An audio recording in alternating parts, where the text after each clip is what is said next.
সকলের দাবি হলো পিয়ার পদ্ধতি নির্বাচন বাংলাদেশে অনুষ্ঠিত হতে হবে। না, আমরা খুব পরিষ্কার করে তো বলেছি যে আমরা পিয়ার পদ্ধতির কোনো মতে মেনে নেব না। আসন্ন জাতীয় নির্বাচন পিয়ার পদ্ধতিতে হবে কিনা এই প্রশ্নে এখনো ভিন্নমত রয়েছে রাজনৈতিক দলগুলোর মধ্যে। পাল্টাপাল্টি যুক্তিতে পিয়ার পদ্ধতির পক্ষে ও বিপক্ষে অবস্থান নিয়েছে দলগুলো। আলোচনার শুরু থেকেই বিএনপি এই প্রস্তাবের বিরোধিতা করে এসেছে।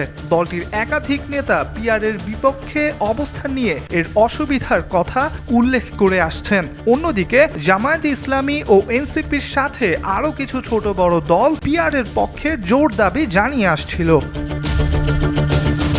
মঙ্গলবার বিএনপির মহাসচিব মির্জা ফখরুল ইসলাম আলমগীর ও ইসলামী আন্দোলন বাংলাদেশের আমির ও চরমোনাই পীর রেজাউল করিমের বক্তব্যে উঠে এসেছে পিয়ার নিয়ে বিপরীত অবস্থান। এদিন জাতীয় মসজিদ বাইতুল মোকাররমের উত্তর গেটে পিয়ার পদ্ধতিতে জাতীয় নির্বাচনের দাবিতে এক সমাবেশে প্রধান অতিথির বক্তব্যে রেজাউল করিম রীতিমতো হুঁশিয়ারি দেন। এখনো কি আপনি বুঝেন না? আপনাদেরকে আরো সুন্দরভাবে বুঝাতে হবে। আমরা পরিষ্কার বলছি, সকলের দাবি হলো পিয়ার পদ্ধতি নির্বাচন বাংলাদেশে অনুষ্ঠিত হতে হবে। অন্যদিকে বিএনপি মহাসচিব মির্জা ফখরুল ইসলাম আলমগীর জানিয়েছেন বিএনপি পিয়ার পদ্ধতি কোনোভাবেই মেনে নেবে না। আমরা খুব পরিষ্কার করে তো বলেছি যে আমরা পিয়ার পদ্ধতির কোনো মতে মেনে নেব না। কারণ পিয়ার পদ্ধতি এই দেশের মানুষ ইউজ না, তারা বোঝেও না, তারা ঠিক মতো জানেও না। সস্ত্রীক থাইল্যান্ডের চিকিৎসা শেষে দেশে ফিরে মঙ্গলবার সন্ধ্যায় হযরত শাহজালাল আন্তর্জাতিক বিমানবন্দরে সাংবাদিকদের কথা বলেন তিনি।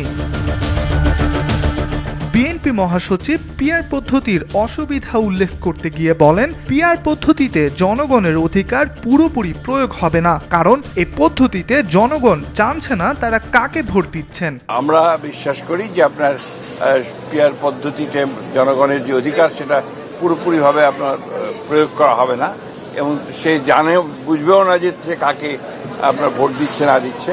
এটা তো মানুষের ইউজ না, এটা গ্রহণযোগ্য না। অন্যদিকে ইসলামী আন্দোলন বাংলাদেশের আমির বলেন, টেন্ডারবাজি, সন্ত্রাস এবং বিদেশি আধিপত্য থেকে মুক্তির একমাত্র উপায় হলো পিয়ার পদ্ধতির নির্বাচন। এই টেন্ডারবাজি, চাঁদাবাজি এবং এই খুনি এবং এই বাংলাদেশকে অশান্তি যারা করে, এবং এক কথায় বলবো বিদেশের যে আধিপত্য বিস্তার রোধের জন্য একমাত্র বাংলাদেশে সুন্দর করা পদ্ধতি এবং মানুষ সর্বদিক থেকে সুন্দর পরিবেশ তৈরির জন্য পিয়ার পদ্ধতি নির্বাচন হতে হবে। দীর্ঘ আলোচনা সত্ত্বেও দলগুলোর মধ্যে পিয়ার নিয়ে ঐকমত না হওয়ায় এবং ভিন্নমত থাকায় বিষয়টি ঐকমত্য কমিশনের ওপর ন্যস্ত করা হয়েছিল। সেই দায়িত্ব পালনের অংশ হিসেবে কমিশন সিদ্ধান্ত জানায় উচ্চ কক্ষের সদস্য সংখ্যা হবে 100। নিম্ন কক্ষের 300 আসনে সরাসরি নির্বাচনে প্রতিটি দল যে ভোট পাবে সে অনুপাতে উচ্চ কক্ষের সদস্যরা মনোনীত হবেন।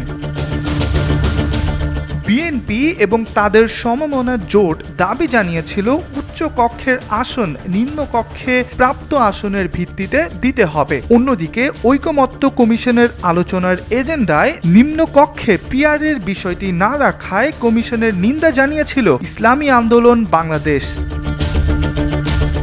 ইব্রাহিম হোসেন, আজকাল।